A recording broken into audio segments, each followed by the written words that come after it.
বুয়েট 25-26 সেশনে নির্দিষ্ট যোগজ পাঠ থেকে যে কোয়েশ্চেনটা আসছিল সেটা আজকের ভিডিওতে দেখব। তো কোয়েশ্চেনটা বলা হয়েছে ln 1 + tan x এর ইন্টিগ্রেশন 0 থেকে π/4 পর্যন্ত, এবং এর ভ্যালুও দেওয়া ছিল, যেটা আমাদের আর কি প্রমাণ করতে হবে। তো চলো শুরু করা যাক। শুরুতে আমরা ফাংশনের মানকে আই ধরে নেই, এবং ফাংশনটা দেখেই আমরা বুঝতে পারি যে এখানে আসলে কিংস রুল বসবে। তো কিংস প্রপার্টিটা হচ্ছে integration of f of x dx এর মান হবে integration of f of a plus b minus x dx. এখানে এ এবং বি হচ্ছে আমাদের লোয়ার এবং আপার লিমিট। তো আমরা যদি শুরুতেই বসাই দিই ln 1 + tan π/4 - x, এরপর সিম্পলিফাই করি, তাহলে আমরা পাবো ln 1 + 1 - tan x divided by 1 + tan x। এটাকে যদি আমরা লসাগু নিয়ে সিম্পলিফাই করি, তাহলে আমরা পাবো ln 2 divided by 1 + tan x। এখন ln এর সূত্র অনুযায়ী ln a/b = ln a - ln b। তো আমরা এটাকে লিখতে পারি ln 2 - ln 1 + tan x।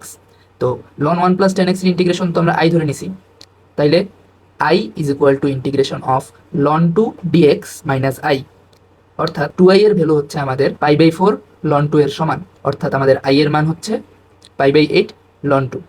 প্রমাণিত।